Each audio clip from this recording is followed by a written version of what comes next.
Bonjour à tous et bienvenue, vous regardez l'autre direct et aujourd'hui on va revenir sur un événement qui s'est passé le week-end dernier à Lyon, c'était les fêtes consulaires, un événement traditionnellement très mondain mais qui a viré cette année à l'incident diplomatique entre les Arméniens et les Turcs. Et pour en parler, nous accueillons aujourd'hui Astrid Frangulian, bonjour. Bonjour. Alors vous êtes membre du FRA Nord-Seroun, d'une association arménienne, vous avez organisé un sit-in et justement qui a déclenché cette polémique et cette échauffourée entre le consulat de Turquie et son stand et vous. Est-ce que c'était le bon endroit pour faire de la politique sur une fête qui n'est absolument pas politique ? Pour nous, tous les endroits sont propices à la revendication de justice et de réparation pour le génocide arménien.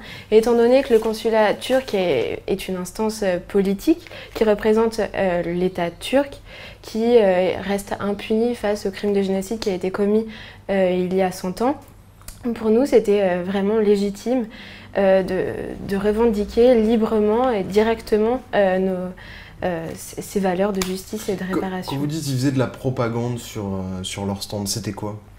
Ils distribuaient des tracts vraiment anti-arméniens et qui niaient complètement le génocide arménien et qui fait en sorte que, justement, pour eux, la justice ne doit pas être rendue. Votre opération, c'était quand même de la provocation.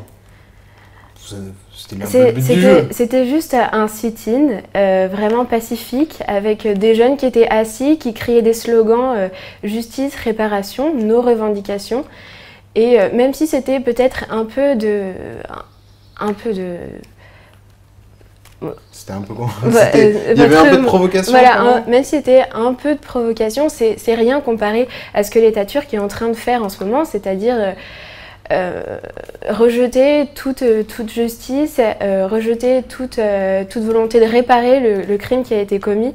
C'est ça qu'on doit retenir de nos revendications et de notre action. Ces messages-là et la violence qui a été complètement déversée sur nous, alors qu'on était complètement pacifiques. Alors il y a une vidéo que vous avez tournée, que Lyon Capital a publiée lundi, où on voit notamment le consul de Turquie avoir des mots assez durs.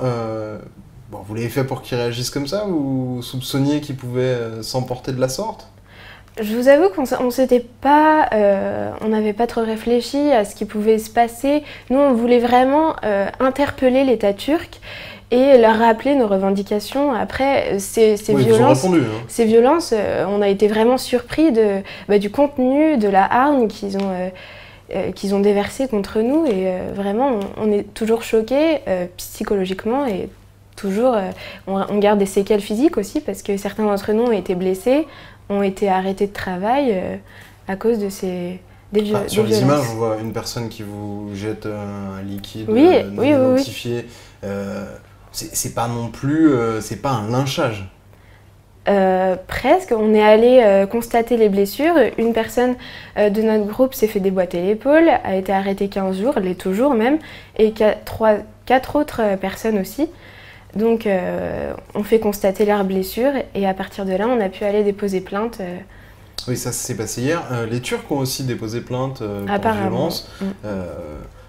Vous avez espoir que cette plainte elle soit suivie ou que la plainte des Turcs ? Non, la vôtre. Ah, la vôtre, la nôtre. Des Turcs, oui, on a beaucoup espoir puisque on a été victime de violence. Il faut que justice soit faite pour que les personnes vous qui ont... C'est plainte contre X, contre le consul de Turquie Pour l'instant, c'est plainte contre X et pour les faits qui sont avérés et qui ont été prouvés par la vidéo, ce sera plainte contre le consul. Cette année, on célèbre le centenaire du génocide arménien. Vos revendications ne sont pas nouvelles, vos actions sont un peu nouvelles, en tout cas à Lyon, d'essayer d'engager des actions chocs. Est-ce que vous pensez que c'est une méthode qui peut être payante ? On voit très bien que c'est payant, puisqu'on a diffusé la vidéo lundi, on a déjà 20 000 vues, ce qui est quand même vraiment énorme pour notre organisation et à l'échelle de cette action. Donc ça peut vraiment payer pour faire passer nos messages et pour rappeler et pour faire en sorte que la Turquie voit que nous sommes toujours là et que nous ne lâcherons vraiment rien dans nos revendications, qu'elles sont justes, légitimes, claires, précises. Mais est-ce que eux vont vous entendre si vous faites ce genre de manifestation-là ? Ils nous entendent déjà puisqu'ils nous ont insultés, donc pour eux, ce qu'on disait était vraiment insupportable, et c'est parce que c'était la vérité, c'est pour ça. Et, oui, il y a des insultes très crues qu'on peut entendre dans la vidéo. De la part de plein de personnes autour, pas seulement du consul, mais de la part de la sécurité turque. Ce jour-là, il y avait aussi un autre événement diplomatique. Enfin, les Chinois ont aussi vu passer le drapeau tibétain. Ça s'est bien passé. Comment expliquer qu'entre la Turquie et l'Arménie, il y a encore ces heurts sans cesse chaque fois qu'il y a des événements comme ceci? Tout d'abord, je voudrais juste préciser un point, c'est que ce ne sont pas des heurts entre Turquie et Arménie. C'était vraiment...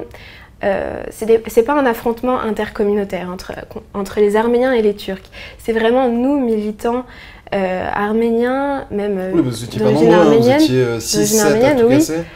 Contre un État qui reste impuni face à un crime qui a été commis il y a 100 ans. Mais ce n'est vraiment pas un affrontement entre nous d'origine arménienne et le peuple turc. Nous n'avons absolument rien contre les Turcs. Nous, en tant qu'organisation, on travaille avec les militants des droits de l'homme turcs, avec les Kurdes, avec... Vraiment, on est contre cet État turc qui reste impuni. Après cet incident, le consul d'Arménie serait allé présenter ses excuses au consul turc pour cette manifestation, ce que vous avez organisé, qui n'était pas tout à fait dans l'esprit de cette journée de festivité. Vous en avez eu la confirmation? Aucune confirmation de ces excuses-là. J'aimerais bien connaître les personnes qui ont entendu ces mots, mais en tout cas, aucune preuve n'a été rapportée. Il vous a dit quoi, rapportée. le consul d'Arménie? Bravo pour ce que vous avez fait, ou il vous a dit que c'était peut-être pas le lieu? On n'a pas trop eu contact avec le consul, mais en tout cas, il n'a pas présenté ses excuses face aux Turcs. Vous aviez 2 slogans, que la Turquie reconnaisse le génocide. Pour vous, ça a quelle symbolique, si jamais ils arrivaient enfin à faire ce pas-là?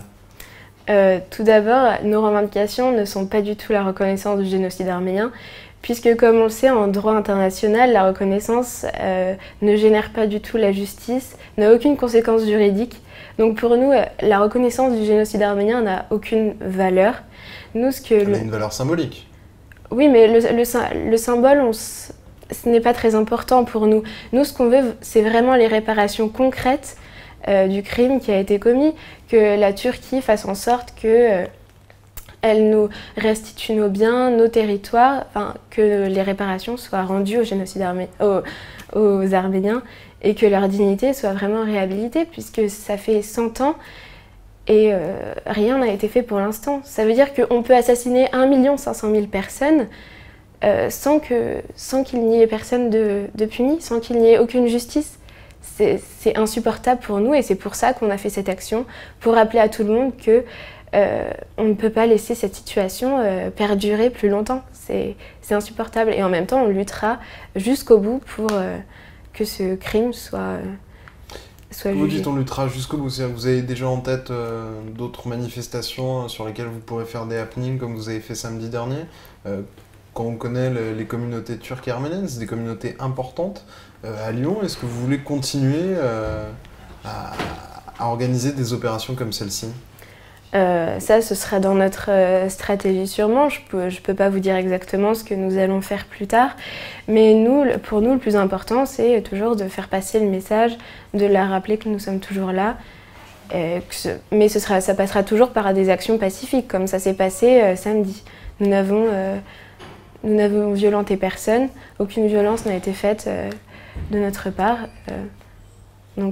Merci beaucoup. Merci à vous. C'est la fin de cette émission. Moi, je vous retrouve demain pour une autre édition de l'Autre Direct. D'ici là, bonne journée à vous tous. Au revoir.